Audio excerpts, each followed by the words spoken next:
Hey, reason number 4 why I can't be a gangster or gangbang. Rewrite history, DuckTales. Oh, Nick, I can't know DuckTales no more? So I gotta act like I don't know DuckTales. Oh, but the best part. The danger lurks behind you. There's a stranger out to find you. Grab onto some DuckTales. You telling me you don't feel like, ooh. So I gotta forget about Huey, Dewey, and Louie. Hey, they were the first ones who showed us that you can wear red, blue, or green and get along. Krieger. Yeah.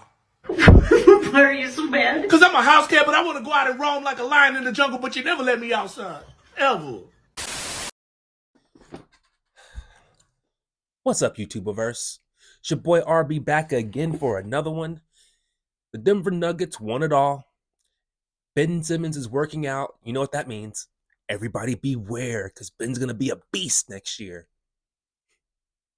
Nuance Machine, episode 35. Let's kick it.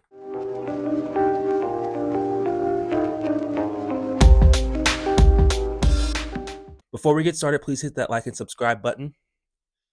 Also, check out my shirt. If you like my shirt, you can find it at my shop, breezysprints.com, where you can find all original designs printed on high-quality tees, tank tops, sweatshirts, and hoodies. All designs are done by yours truly, and without further ado, let's get into it. All right, so Denver won the chip.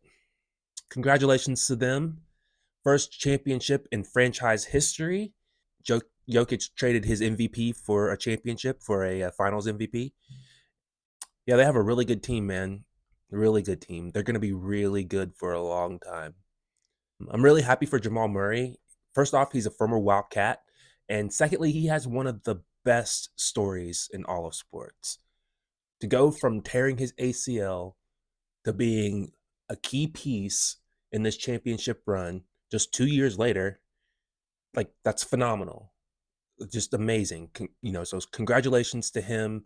Jokic's personality is really funny in this situation, man.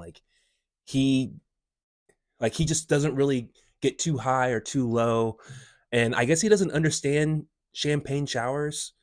Is that like an American thing, or do they do that in other countries too? I don't know, but he just kind of looked like, this is stupid. Why would you all waste good champagne like this? Completely uninterested in it. Like, that dude just wants to go back to the hotel, play League of Legends, and hop on a flight to Serbia. It's literally all he cares about right now. This Nuggets team is really young, and they could win multiple championships and become a dynasty if the rest of the NBA doesn't wakey and catch up with them. So, this offseason is going to be very interesting. Will Miami trade for Damian Lillard? Will James Harden stay with the Sixers, or will he bolt for Houston? What will happen to Chris Paul? What will happen to Fred VanVleet? Will the Wizards finally trade Bradley Beal? There's a lot of questions that need to be answered. But congrats to the Nuggets. Now it's officially the offseason, and that means one thing. Ben Simmons' annual obligatory summer workout post. That's right.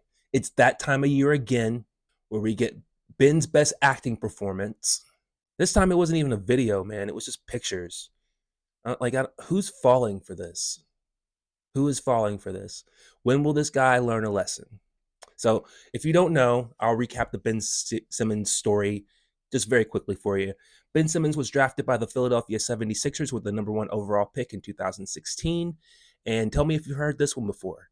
He was considered the best prospect the NBA has seen since LeBron James. After breaking his foot freshman. After breaking his foot before his rookie season, he sat out his entire rookie season, came back the next year, and won Rookie of the Year. He was pretty good, actually. 16 points, 8 rebounds, 8 assists a game while playing really good defense. Now, those numbers are spectacular for a rookie. So, the fact that he won Rookie of the Year, that was very well deserved. The problem is that he couldn't shoot, and it was very obvious. But that's okay. Even LeBron James couldn't shoot when he first came into the NBA. He learned how to shoot over time, and now he's a reliable shooter. So, you can learn how to shoot, especially when you're paid millions of dollars to do so. But Ben never got that jump shot. Fast forward 4 years later to the 2021 playoffs, and Ben's lack of a jump shot was such a glaring weakness for the Sixers.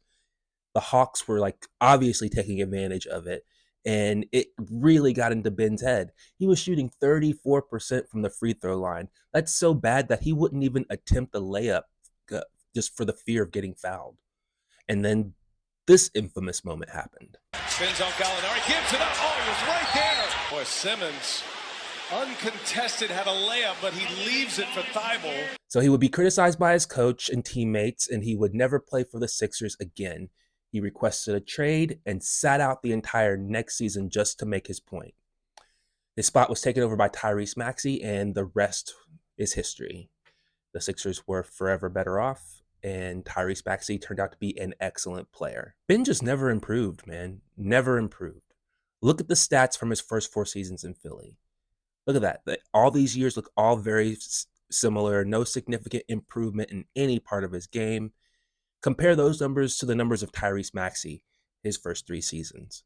Look at the significant improvement season to season. He goes from 8 points per game to 17 points per game to 20 points per game. Now, I understand that 8 points per game to 17 points per game jump goes from him being a bench rotational player, getting like 15 minutes a game, to being a starter. So obviously your scoring average is going to go up because your minutes are going up. But still, even to go from 17 points a game to 20 points per game from one season to the next is a significant jump. Plus, look at his three-point percentage. His three-point percentage jumped from 30% to 42% to 43.5%. Now, to improve your three-point percentage 13 percentage points in just 3 seasons is like amazing. That's how you're supposed to improve your shooting. That's how you do it right there. This is how we do it. Every summer, we get videos of Ben working on his jump shot, and it has never, ever translated into an NBA game. The Sixers traded Ben to Brooklyn, where his performance would continue to decline until he was a complete shell of himself. Look at the stats from this past season. Like, that's embarrassing. This is by far his worst year. But not to worry, because Ben is definitely back in the gym, definitely working on his game. What's that saying? Fool me once, shame on you. Fool me twice, you should all be ashamed. Or, whatever it was that George Bush said. Fool me once, shame on you. If fool me, we can't get fooled again. This is a yearly thing now, and it's becoming quite a running joke, and I'm not quite sure how Ben's not aware of it. None of this stuff matters until it translates to the actual games, and to the games that count. Leave your photographer at home, Ben. Leave your videographer at home, and just work. Show us the result on the court. Because every time you do this, you look so phony. So phony. Even if you go out there and you just started taking more threes and making them at like a 30% clip, that's not good, but that's a significant improvement to what we've been seeing from you. Last thing I got to say is I'm glad this is Brooklyn's headache now and not the Sixers, because Philly fans have gotten our hopes up year after year after year, thinking that our star basketball player was going to get better at shooting the damn ball. So, good riddance. Glad you're with Brooklyn, Ben. I do want to see you succeed, though, so just keep working. Leave your photographer at home. It's going to be all for this one, guys. I will see you on the next one. Can't wait. Love you guys. Peace. Dark side, light this bitch up.